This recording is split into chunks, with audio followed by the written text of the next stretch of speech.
morning. Thank you for that. My name is Kwame Hampton. I'm with Freshwater Future. I'm a community program coordinator.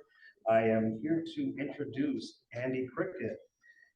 Andrew Kricun has nearly 40 years of experience in wastewater and biosolid management. He currently serves as the managing director for Moonshot Missions, a nonprofit dedicated to providing assistance to underserved communities with water and wastewater challenges. Previously, Andy served for many years as the executive director and chief engineer for Camden County Municipal Utilities Authority.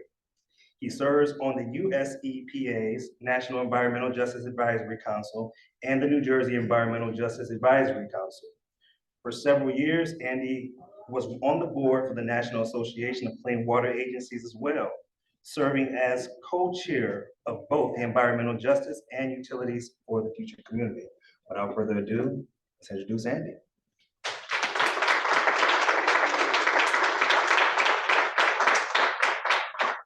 Well, thank you very much. It's really a pleasure to be able to introduce you, and thank you for the opportunity to participate virtually. I'm sorry I could not come out to Benton Harbor today to speak with you, but I have other work commitments today that prevented me from traveling out there. But I do appreciate the opportunity.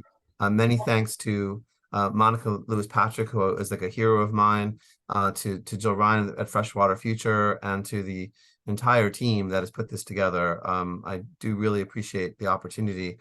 As was said, I sort of have a dual background in the sense that my background is as an engineer and a chemical engineer, and I served for over 30 years as a wastewater utility manager in Camden, New Jersey. I served as the executive director and the chief engineer. And Camden is definitely an environmental justice community. It's a very economically distressed community with a median household income of about $26,000 against the national average of about $67,000. So, less, almost a third, 2/3 lower than what the national average is. A very poor community, a lot of poverty, a lot of challenges. It just to locate it for you, it's a population of about 80,000, and it's literally right across the Delaware River from the city of Philadelphia. So I could look out my office window and see the city of Philadelphia. So it's very close. And I was struck by the fact that a wastewater utility can do a lot of harm to its utility, to its host city, if it doesn't have the intentionality and the sense of purpose to do the right thing, or it could do a lot of good. And so what I'm going to describe basically is how the utility that I started with right out of college, as an entry-level engineer, and ended up becoming the executive director and the chief engineer of the authority over time, how we traverse a learning curve from being indifferent to the community to being doing no harm, neutral, to being a good neighbor, to ultimately striving to be an anchor institution in the community. And I guess the point I want to make about that is that it'll show you the range of how the water utility, staying within its legal lane, can do as little as possible and therefore be a harm to the community, or do as much as possible and be a benefit and perhaps an anchor institution. And there's like a very wide range between what you have to do, what you're legally allowed to do, which is the bare minimum, and what you're able to do and allowed to do. And that difference can make a huge difference for the quality of life for the residents that water utility is serving. So when I started in Camden, right out of college, like I said, this wastewater utility serves 80,000 people. It's an 80 million gallon per day wastewater treatment plant. Like Detroit, it's a regional plant where the plant is located in the host city, and it serves that host city, but it also brings flow from suburban communities from the outside. So this one community had, and so happened that the county had also placed the county trash facility in the same neighborhood. So a county of 500,000 people, this neighborhood of about 2,000 people got all the sewage, people flushing the toilet, and all the trash was located in this one residential neighborhood, but a residential neighborhood of a poor community. So just the notion of that, the harm of environmental injustice, like you could not miss it. It hit me right in the face. And then to make matters worse, this treatment plant receiving all the sewage and urine and feces from the entire county. People were literally dumping on this neighborhood. It was just 100 yards away from the residential neighborhood, including an elementary school and a church. And yet the treatment facility chose not to have any odor control whatsoever. Excuse me. You can imagine this treatment plant, which generated 200 tons, 40,000 pounds of poop, of sludge every day, operating 100 yards, a football field away from a residential neighborhood and an elementary school.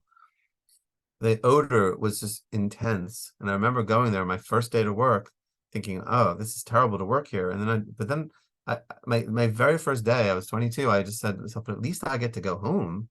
What about the people who live here day in 24/7, 365 days a year with this no relief from this treatment process that in a sense was a greater good because it's cleaning the sewage, protecting the Delaware River, but at a tremendous harm to the people that live there. And they were legally allowed to do that. So that would be how I would define indifference. They were indifferent to the plight of the community. I mentioned that my background was as a chemical engineer. So I was an entry-level engineer, but I still, it's a very basic tenet of chemistry that odor could be neutralized chemically. So I asked, like, why don't we neutralize the odor? And they said, because we don't have to. And if people don't like it, they can move away. But of course, first of all, why they shouldn't have to move away. And second of all, how could they move away? As I said, this is the poorest neighborhood in the poorest city. And who would buy, how could they sell their home? Who would buy a home in the shadow of this treatment plant? And how could they afford to live anywhere else? It was just complete indifference. But indifference can be as harmful to people as active hatred, if you're not doing what's necessary to address a real harm. Anyway, to make a long story short, eventually over time, I became the chief engineer of the authority about 10 years later. And my first act was to eliminate the odors. And it was, readily done. It was with existing technology. It didn't require an uninvented technology. And the outcome was that the people that lived there could no longer smell the plant. And I thought that was good, but that represented a graduation, like I mentioned on that learning curve that I said a few minutes ago, from indifference, which can be very harmful, to doing no harm, which is basically neutral, better than harmful, but still morally neutral. And especially when a utility can do so much good. And I said the thing I really want to get across is that a well-intentioned utility can go from doing a lot of harms to doing a lot of good.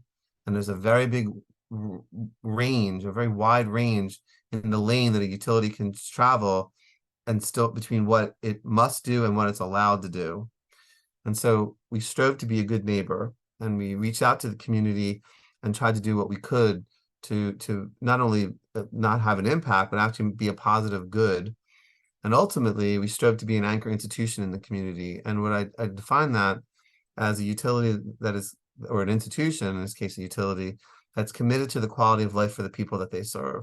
So that means that you're not looking to do the minimum of what you're required to do. That's the floor of aspirations, not the ceiling. That's the floor of aspirations. What you're looking to do is you're trying to widen your lane as much as you possibly can legally to do as much good as you possibly can. The limit really is what you're legally allowed to do, as opposed to what you legally have to do. And so with that, to that end, we undertook a number of things. Now, one of the issues that I know I'm being asked to speak about is cost efficiency and also, cost equity or rate equity. So one of the things that we did was optimize our cost efficiency in order to make sure that the utility was as efficient from an economic perspective as possible, but that translates obviously into lower rates for its community. And then we looked also be as equitable as possible in the rate that we charged. And let me define or describe that in a little bit more detail. And I think, by the way, I think about 40 minutes to speak, and then about 20 minutes for Q&A. If anyone has any questions, feel free to start queuing them up. And if I see them, I may be able to answer them as I go. But do feel free to answer any questions you might have, to ask any questions you might have. So this issue of cost efficiency and then cost equity They're different, but very intertwined. And the way I would describe it is this. If you think of the utilities costs, the cost to run the system, and that would include the capital cost of building new equipment, and then they're paying that off, in debt if you can't pay it with cash, and then like your mortgage for your home, and then the annual ongoing costs like electricity and chemicals, almost like your utility costs at your home. So you might have there's the capital cost, which is like your mortgage, and then you have the utility costs, cable, water, electric, gas, etc., that you pay for, and that would be, so the water utility has the same kinds of costs. So, and there's say a pie, if you look at it as a pie, the goal is to, by being cost efficient without affecting service, you want to make that pie as small as possible, the total cost to be as small as possible. And that's very important and very necessary, but it doesn't go far enough. It's not sufficient. In addition, you not only want to be as cost efficient as possible, have the smallest revenue pie needed, but you also want to make sure that revenue pie is divided equitably. And ideally, if there was a national low-income household water assistance program, like there is for energy, the LIHEAP, the low-income household energy assistance program, a utility could do that. They could charge the low-income households in their rate structure only what the people can afford to pay, and then charge the remaining customers what is needed, making sure that everyone only pays what they can afford to pay or less. That would be, if there was a national program like that, it would be very easy, not only easy, it would be required for the utility to do this. In the absence of that, or the absence of a state required LIWAP, low income household water assistance program, it's up to the individual utility to try to or they ought to try to come up with an equitable approach. What we did in Camden was this, and it's similar, very similar, as I said, to the situation that I believe exists in Detroit, is that if I had gone to the county elected officials, politicians, ratepayers, decision makers, and the county ratepayers, and said, well, I think it's unfair for low-income households in Camden to pay the same as you pay. That might be ethically true, I believe, but politically that never would have gone any further. There would have been significant resistance to that. But yet I wanted to find a way to bring about this, to make sure that in the absence of a national program that would assure equity, I wanted to see if there was a way for us to achieve that equity anyway. And so what I realized after some thought was that, remember I mentioned that the wastewater treatment plant, like the one in Detroit, is located in the city of Camden. It serves the city of Camden, but then it also has pipelines bringing flow from the neighboring suburban communities into the city where it gets treated there too. Well, my rationale was that while every person, whether you live in the city or in the suburbs, benefits from that treatment plant and should pay for that, the city of Camden does not benefit at all from the pipelines bringing the flow from the suburbs into the city. In fact, you would argue that it adds to their burden because you're bringing extra sewage, extra sludge into the city with all the corresponding odors and problems, and it's a burden to the city. But anyway, they shouldn't pay for it. And I was able to calculate that the treatment plant was about 60% of the total cost of the system, and these pipelines and pumping stations bringing flow from the suburbs into the city accounted for about 40%. And so I argue that the residents of Camden should only pay 60% of the bill, while everyone else paid 100%. And nobody argued with me. It was absolutely patently fair that they should only pay for what is benefiting them, and they shouldn't pay for systems that don't benefit them. And so as a result, when I left Camden in 2020, and it's still the case, the suburban community pays $350 a year for sewer service, the suburbs, and the city pays $220 because they're only paying for the treatment plant. They're not paying for the costs associated with the pipelines bringing flow into the system. And so that's an example of what I mean when a utility is well-intentioned and is striving to be an anchor institution. You're committed, you're invested in the quality of life for the people that you're serving. You're looking for ways to make it fair and make it equitable and make it stick. So the the minimum to do to say, well, there is no federal low-income household water assistance program. There's nothing we can do. Everyone has to pay the same. But the well-intentioned authority, the anchor institution, is striving to find a way to lower the cost for low-income people. Now, it wasn't perfect because there were low-income people in the suburbs that we couldn't help. And I could not figure out a legal way to give them a lower rate because of the absence of a federal or state law. But because of the way our county was set up, the majority of the people in Camden were low income. As I said, the median household income was 26,000 against a national income of 67,000. So this did provide a significant amount of help to the residents who needed it most, with some exceptions of lower income households in the suburbs, which we could not help without some kind of overarching federal or state program. But that gives an idea of what I mean by dividing the revenue pie as equitably as possible. Another thing that we did to divide that pie as equitably as possible was to make sure that industries and polluters paid their fair share, because in industry, the average household flushes the toilet. We all do it. Use the shower, the sink, and the sewage that comes from the house is roughly the same strength. It's the same. But like industries obviously have a much more significant kind of discharge than the average household, and it costs more to deal with to address the kinds of chemicals and things that an industry would discharge. So we implemented a very aggressive industrial pretreatment program to require the industries to pretreat on site, so that the cost of dealing with their sewage would be borne mostly by them, and the balance of the treatment would be a much lighter lift for the public water utility that then would have to pay to treat that sewage. So again, we're trying to make the cost as low as possible, but also as equitable as possible. Let me take the remaining minutes to try to describe a few things that our utility did I've described how we try to divide the costs up equitably. Let me talk about how we tried to lower the total costs.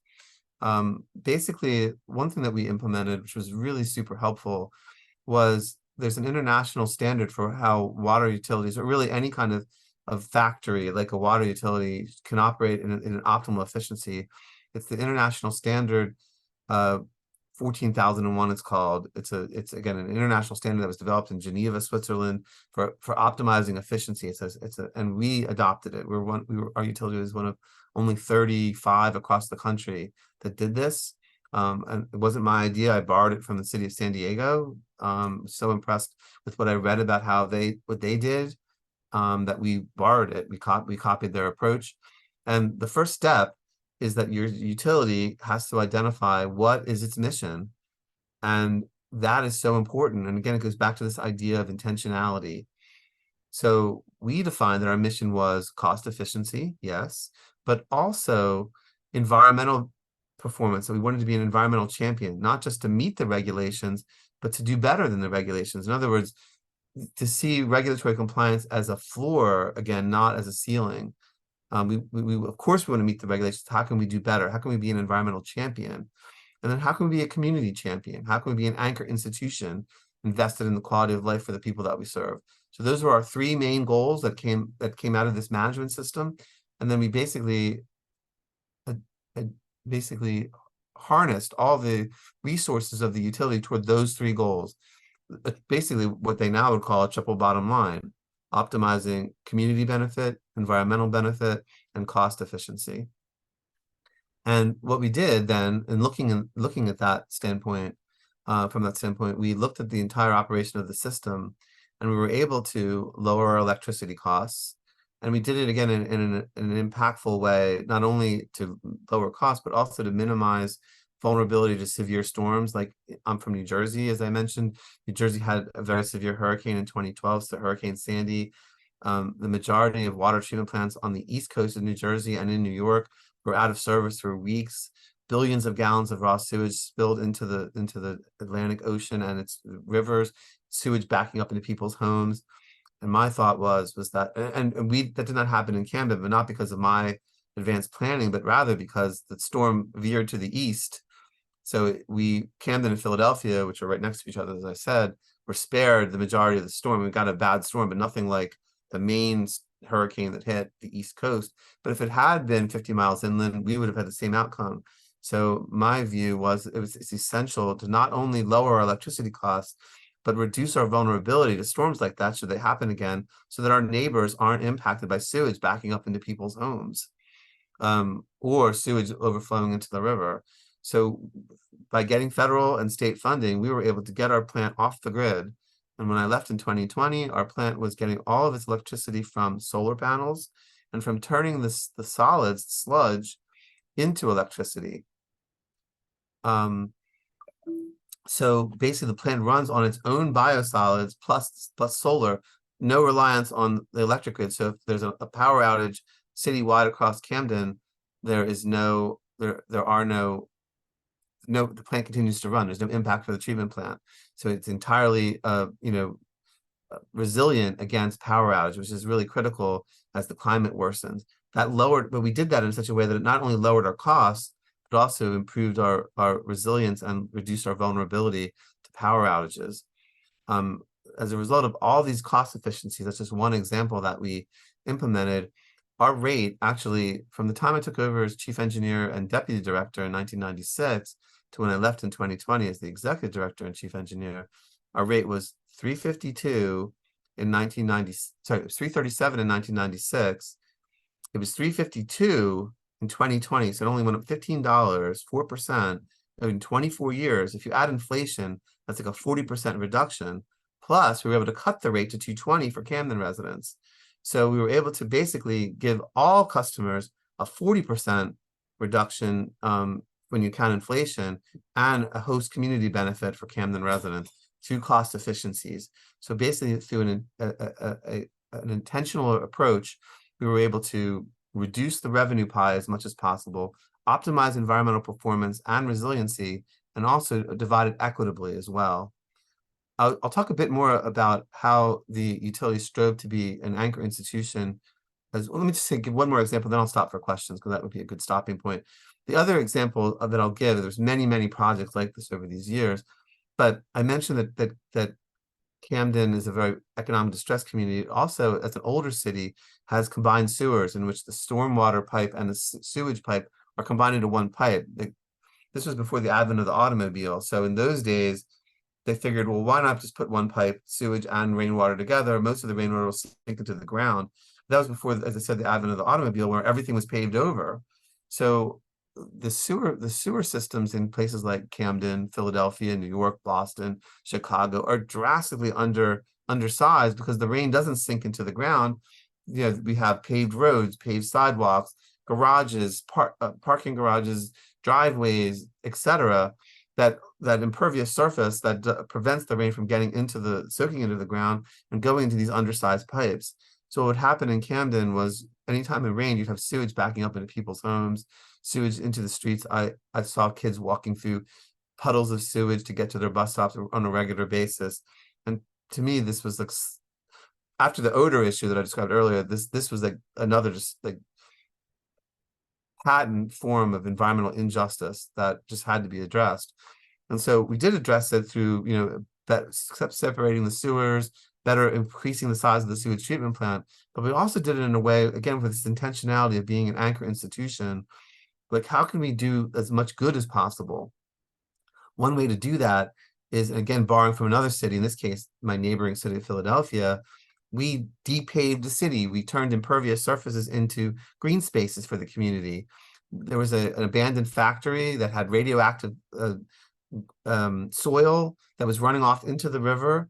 And also it was very close to the same residential neighborhood I mentioned. So what we did is we obtained funding from the county, from the state and the federal government to buy the property, demolish the factory, remove the contaminated soil, and turn it into a riverfront park for the community. Now you'd say, how could a water utility do that? Well, there were two water quality nexi, I guess.